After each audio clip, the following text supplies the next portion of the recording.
हे पिता परमेश्वर, हम तेरे सम्मुख आते हैं खुदा बाप, अपने भेंट को चढ़ाते हैं। हे पिता परमेश्वर, अपने कान और हदिये को लेकर खुदा बाप, हे पिता परमेश्वर, जो कोई खाली है खुदा बाप, उसे भी भर दे परमेश्वर। धर्मी जन अनुग्रह कर करके दान देता है, दुष्टों की सदा ही घटी रहती है। हे खुदा बाप, तू अपना अनुग्रह दे पिता परमेश्वर, अपनी सामर्थ्य दे हे खुदा बाप, हर एक घट को तो दूर करे पिता परमेश्वर। हे पिता परमेश्वर, ऐसा फल दे जो उसमें उमड़ता रहे, ऐसा जल दे परमेश्वर कि कभी प्यासे ना हो। एक एक जन को पिता परमेश्वर फाइनेंशियली ब्लेस करे प्रभु यीशु के दान से। कोई भी दीन दरिद्र ना रहे परमेश्वर, किसी को किसी वस्तु की घटी ना रहे। ए परमेश्वर, अपने धन और संपत्ति से भी हर एक को दे परमेश्वर, जिसके साथ दुख नहीं परमेश्वर। हे परमेश्वर, ऐसा दे परमेश्वर, कभी तेरे उपस्थिति में आए, तेरे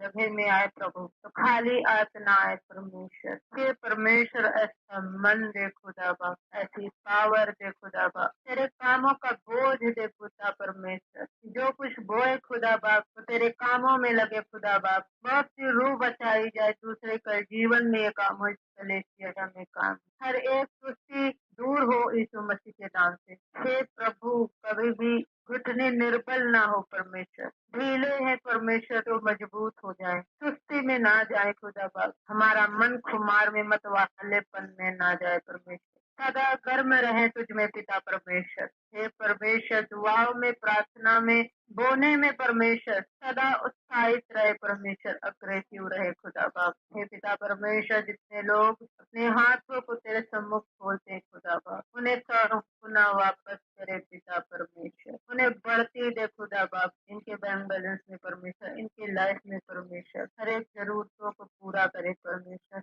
हर तंगी को दूर कर दे यीशु मसीह के नाम से। तेरे वचन में लिखा है, सारे दशमांश भंडार में ले आओ। जितने लोग परमेश्वर अपने कमाई के 10वें हिस्से को निकालते खुदा बाप, हे पिता परमेश्वर, उन्हें बढ़ोतरी दे। हर एक फिजूल खर्च कराने वाली बीमारियों से, फालतू चीजों के जो परमेश्वर की गवाही को ना लेकर आए, यीशु मसीह के नाम से मैं डांटती हूँ, इनके लाइफ में कार्य न करने पाए। तूने कहा है परमेश्वर, तेरी सामर्थ थोड़ी सी थी, फिर भी तूने मेरे वचन का पालन किया है।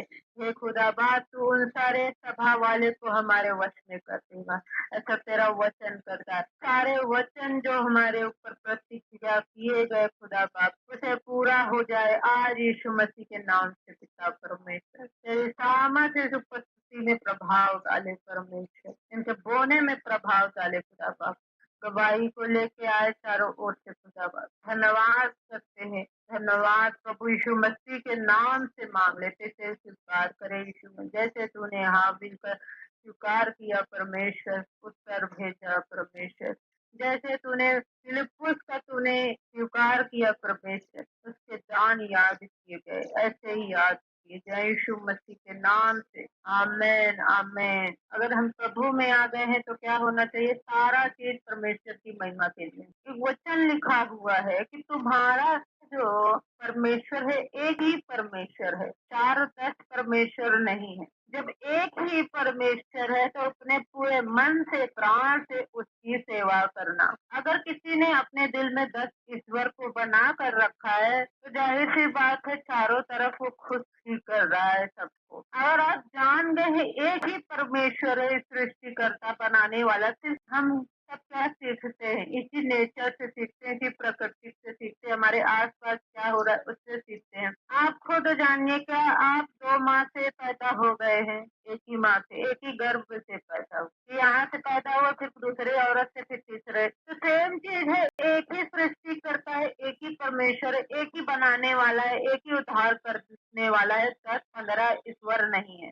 जब एक ही ईश्वर है तो हमें पूर्ण रीति से उससे मन लगाना है। देखिए 100% तो ले ही लेगा। जैसे वचन कहते हैं ना, बोना, बो रहे हैं, नहीं बो रहे हैं परमेश्वर के लिए, सही कामों के लिए नहीं बो, तो वो कहीं ना कहीं जाएगा, वो अपना हिस्सा निकाल ही लेता है। या तो शराब पड़ा है परिवार का तो बीमारियों में चला जाएगा ही, वो धन, वो संपत्ति, सारी चीज, सुख शांति वो ले ही लेगा। हर कहीं ना कहीं हिस्सा है।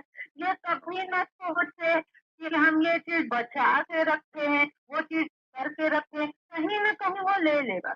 आज प्रार्थना नहीं करोगे, आज वो चीज नहीं करोगे, तो कहीं न कहीं तो समय दोगे ही उस जगह को। तो सेम चीज़ है जब हम परमेश्वर को पूरा नहीं देते हैं, क्योंकि पूरा परमेश्वर का है। जिसे कहते हैं ना 10वां हिस्सा, पूरा वही वचन बता रही हूँ, 10वां हिस्सा, उसमें से नहीं दे रहे हैं तो क्या कहीं न कहीं वो हो ही रहा है। सेम चीज़ ऐसे परमेश्वर की बात है, हम सोचते हैं आधा-अधूरा दे दे, नहीं, वो कहीं नहीं लगने वाला है, अपने पैर भी नहीं लगने वाला है। वो समय, वो कुछ भी हो सकता है। वो पवित्रताई, वो पाप से दूर रहना, पूरा नहीं देंगे तो कहीं न कहीं वो लेगा ही। अगर हम नहीं दे रहे हैं, तो क्या हमारा दस तो ईश्वर है कि हम नहीं दे रहे हैं? पूरा मन क्यों नहीं दे रहे? तो कहीं न कहीं मन दे रहे हैं। आप मेरी बात को समझ रहे होंगे। तो कहते हैं इज़राइल तेरा रचने वाला एक ही है, बनाने वाला एक ही है, तो पूरे मन से भूल जाओ कि कहीं और देना है समय, कहीं कुछ और मन लगाना है, कहीं और चीज़ों में जाना है। एक ही परमेश्वर है, वो है पवित्र परमेश्वर। आप आधा परमेश्वर को पवित्रताई दोगे, तो कहीं न कहीं वो आधा ले ही लेगा पाप। तो जो 100% परमेश्वर का है, तो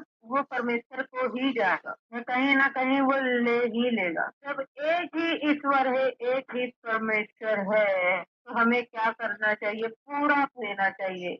जैसे एक माँ-बाप के 10 बच्चे हैं, तो देना ही है भाई, तो 10 हिस्से। जब एक ही बेटा है, एक ही संतान है, एक ही वो है, पूरा तो उसे करना है। जैसे एक ही हमारे माता-पिता है, तो उसे ही क्यों ना प्रेम करें? कुछ लोगों की आदत क्या होती है, सबसे बनती है, फ़ोन में हँस-हँस के करेंगे। दूसरों से, पड़ोसियों से बनती है, कुछ भी खाते हैं शेयर दूसरों से करते हैं, मगर परिवार में नहीं बनती है। इतना नफ़रत परिवार में रहता है, भाई-बहन, माँ-बाप में, हाँ? हमेशा क्या रहेगा? नफ़रत। वो आपस में नहीं तो ये कभी ना सोचे, अगर उनको पाप पुण्य नहीं है, बुराई, ये फल प्रतिफल के बारे में नहीं मालूम है, सोच रहे हैं कि कर तो रहे हैं, वो उस वाले को दे दिए, उसको तो कर लिए। सबसे पहले अपने घर का प्रबंध करना, तब बाहर वाले को करना। हाँ, हम सोच रहे हैं बाहर वाले कुछ कर दिए, अच्छे से हंस के बोल रहे हैं, घर पे आ रहे हैं, पारा हरदम गर्म रहता है, अच्छे से बोलते नहीं है, तो सोचते हैं हम अच्छा कर रहे हैं। नो, ऐसा नहीं कहता परमेश्वर। कुछ लोगों की आदत है, देखते हो ना, कि जैसे किसको कोई चीज खान की कुछ भी देंगे, नहीं करता है। क्यों? हरदम उनको सही रास्ते पर गाइड करते हुए उसे बनती नहीं, वो अच्छे नहीं लगते आंखों को, दूसरों को चीज दे दे मगर घर पे नहीं बनती। ऐसा कभी नहीं करना चाहिए। परमेश्वर ने पहले क्या बनाया? परिवार बनाया। जब आपका परिवार ब्लेस होता है, ना तो रिश्तेदार पड़ोसी भी ब्लेस होता है।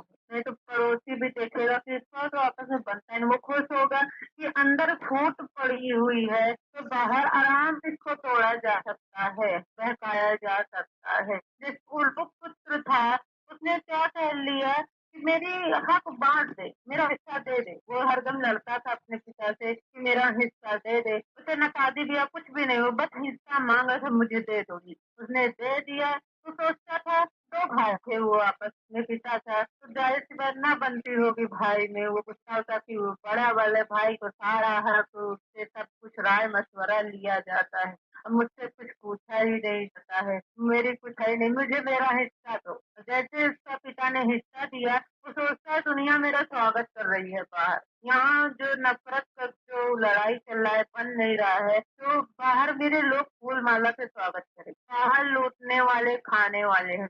जैसे ही वो क्या किया, पूरा वो पुत्र धन संपत्ति लेके घर से भाग गया, अलग हो गया, रहा ही नहीं, मुझे दे दो। और चला गया वो देश को, और वो क्या किया, एक होता है कि बुद्धिमान होता है, ले लिया, गया कहीं और बना लिया।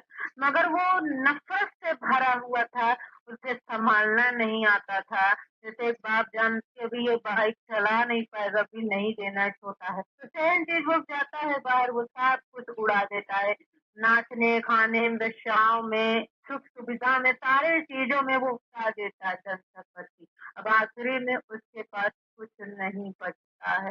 तो ये क्या है, फिर वो क्या करता है, उसके पास इतना कुछ वो नहीं बचता, कोई उसको कुछ देता ही नहीं था खाने के। जब अमीर रहते हैं इंसान, जब आपके पास कुछ रहता है, तो आपसे पूछते हैं। जब आपके पास सारी चीज़ें हैं, तो आपको लोग पूछेंगे। अब कुछ नहीं रहेगा, तो कुछ भी नहीं पूछने वाले, वो कोई भी चीज़ हो सकती है। पाप भी यही काम करता है, जब आपके पास है, आप पवित्रताई में अच्छे हैं, पर्सनैलिटी अच्छी है, गुड लुकिंग है और पैसा है, घसीटेगा गलत की ओर, इसको कैसे खराब किया जाए। जैसे ही वो खराब कर देता है तो कोई नहीं पूछता, मनुष्य भी नहीं पूछता, और वो खटखटाता, सबसे माँगता, उसे कोई कुछ देता ही नहीं था खाने। सोचने लगा कि मैं इन सूअरों का, वो वहाँ काम लगा सूअरों को चराने का, उनका देखभाल करने का। तो सोचता है उन फलियों में से जो सूअरों को भोजन दिया जाता है वही वाला मैं खाऊँ। वो ये सोचने पर आ गया। अपने घर में राजा समान था, ना कोई काम, ना कोई धंधा, सिर्फ आराम से खा रहा है, पी रहा है,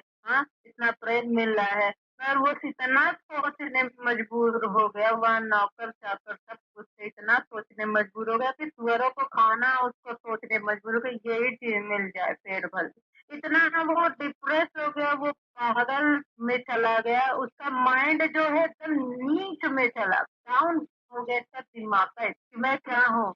जैसे उसको सुधि होता है तो वो भागता है घर की ओर भागता है, घर की ओर भागता है कि मेरे घर में नौकर-चाकर लगे हैं, नौकर-चाकर को इतना बढ़िया सुविधा दी जा रही है, उनको घर दिया जा रहा है, खाना दिया जा रहा है, तो मैं अपने घर में ही क्यों नहीं जाता हूँ? वहाँ नौकरे से सामान रखो, अब तो मैं सब कुछ लुटा चुका हूँ, बस वहाँ हिस्सा नहीं रह गया है, बस जाऊँगा, बस इतना माफ़ी माँग के कह दो मुझे नौकर समझ के रख ले। तो यही क्या है, फिर वो आता है अपने घर पे, मगर उसके पिता का हृदय बहुत नर्म रहता है, उसमें गले लगाता है, पार्टी करता है कि मेरा बेटा खो गया था वापस आ, ढूँढ रहा है, डांस-वांस हो रहा है, उसके आने की खुशी। यही चीज़ क्या होता है, पिता परमेश्वर है।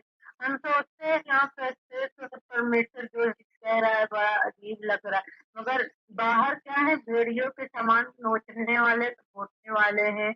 परमेश्वर क्या है, जब हम उसके पास आते हैं स्वर्ग में आनंद होता है। स्वर्ग झूम-झूम के गाता है। वो दूत झूम के गाते हैं कि उस परमेश्वर का एक इंसान वापस आ गया है। याकूब 5 अध्याय 19 में लिखा है, हे मेरे प्रियो, यदि तुम्हें कोई सत्य मार्ग से भटक जाए तो फेर लाए, तो वह यह जान ले कि जो कोई किसी भटके हुए पापी को फेर लाएगा, वह एक प्राण को मृत्यु से बचाएगा, अनेक पापों पर पर्दा डालेगा। क्या है, हमें हरदम दुआ करनी चाहिए, परमेश्वर से कहना चाहिए, हरदम प्रयास करना चाहिए, कोशिश छोड़ना नहीं चाहिए कि जो सत्य मार्ग से भटक गए हैं उसको हम फेर लाएं। अभी आप गीत सुन रहे थे, चाहे छोड़ के जाए जमाना, मुझे फिक्र नहीं किसी जाने की, अलग कंडीशन है। वो किस बारे में वो गीत है, उन लोगों के बारे में जो आप हमेशा हो बोझ बने रहते, सोचते हैं मैं ना रहूं इसकी लाइफ में, मैं ये चीज नहीं करूंगा, मैं आज्ञा नहीं दूंगा, मैं अधिकार नहीं दूंगा, मैं पैसे नहीं दूंगा, ये कैसे आगे बढ़ता है, मैं ही इसकी लाइफ दूर रहूंगा, मैं इसका सपोर्ट नहीं करूंगा, सहायता नहीं करूंगा, देखते हैं कैसे ये बढ़ेगा आगे। हाँ, तो उन लोगों के है कि जाए छोड़ के जमाना, हमें फिक्र नहीं किसी के जाने की, सेम है। मगर वचन क्या कह रहा है, हमें बारीकी से समझने की, और जो सत्य मार्ग से भटक गया, भटकना अलग बात, वो वाली बात अलग है। ईगो घमंड है, वो सोच रहे मैं नहीं तो कुछ नहीं कर सकता। वो ईगो है, घमंड है, वो उसके लिए मत पीछे भागो जबरदस्ती, ये आए ऐसे करे वैसे करे। ईगो है, ईगो वाले व्यक्ति को आप नहीं करवा सकते हैं, वो मेरे को सही रास्ते पे नहीं ले आ सकते। पर जो मार्ग से भटक गए उनके लिए दुआ करना, प्रयास करते रहना है। ये अनजान है, ये पापी है, समझदार नहीं है। उसके लिए क्या करना पड़ेगा, हमें परमेश्वर के अधीन होना पड़ेगा और शैतान का सामना करना होगा, तब हमारे पास से वो भाग जाएगा। तो मेन मोटिव क्या है, परमेश्वर, और हमारा दुश्मन कौन है, शत्रु कौन है, मनुष्य नहीं है। इसके लिए हमें क्या करने की जरूरत है, आत्मिक बुद्धि होने की जरूरत है, हमारे पास आत्मिक बुद्धि होना बहुत ज्यादा जरूरी है। तो शरीर वाला भी बुद्धि चाहिए, आत्मिक वाला क्या चाहिए, क्योंकि वो उसमें उसी से बढ़ोतरी होती है। शरीर बुद्धि क्या है, जैसे आप बीमार हरदम होते रहते हो, हरदम बीमार होते हैं, आप पर प्रार्थना हो गई है, आप पर वो सारे चीज हो गए हैं, आपने उपवास किया, अब ये आत्मिक चीज है, आप पर हो गई है, आप कभी ठीक हो गए, गवाही भी आई, सब कुछ है। अब आपको शारीरिक भी बुद्धि लगाने की जरूरत है कि हमारा पेट बार-बार क्यों खराब हो रहा है, हमारे ये रोग क्यों बन रहे हैं, क्यों हमें कंट्रोल नहीं है अपने शरीर पर। हाँ, जो मर्जी सो खाए जा रहे हैं, जो मर्जी, ना हम कोई व्यायाम कर रहे हैं, दिन भर आलस वाला काम कर रहे हैं, शरीर मोटापे में बढ़ रहा है। सारे चीज़ों में क्या हो रहा है, ये क्या है शारीरिक बुद्धि की नहीं मुझे इस चीज़ से कंट्रोल करना है।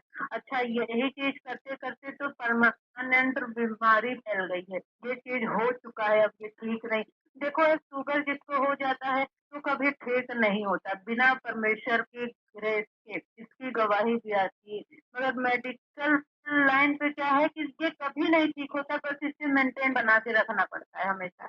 ये चीज़ खाना है, ये चीज़ नहीं खाना, वो चीज़ खाना है, ये नहीं खाना। जैसे ही ऊ ऊ ऊपर से कुछ अलग से खाते हैं तो उनका शुगर लेवल डाउन हो जाता है। डाउन होता है तो क्या वो बीपी बढ़ जाती है, टेंशन में चले जाते हैं और उनको घबराहट होने लग जाती है। तो हरदम वो शुगर लेवल को बना के रखने पड़ता है उनको।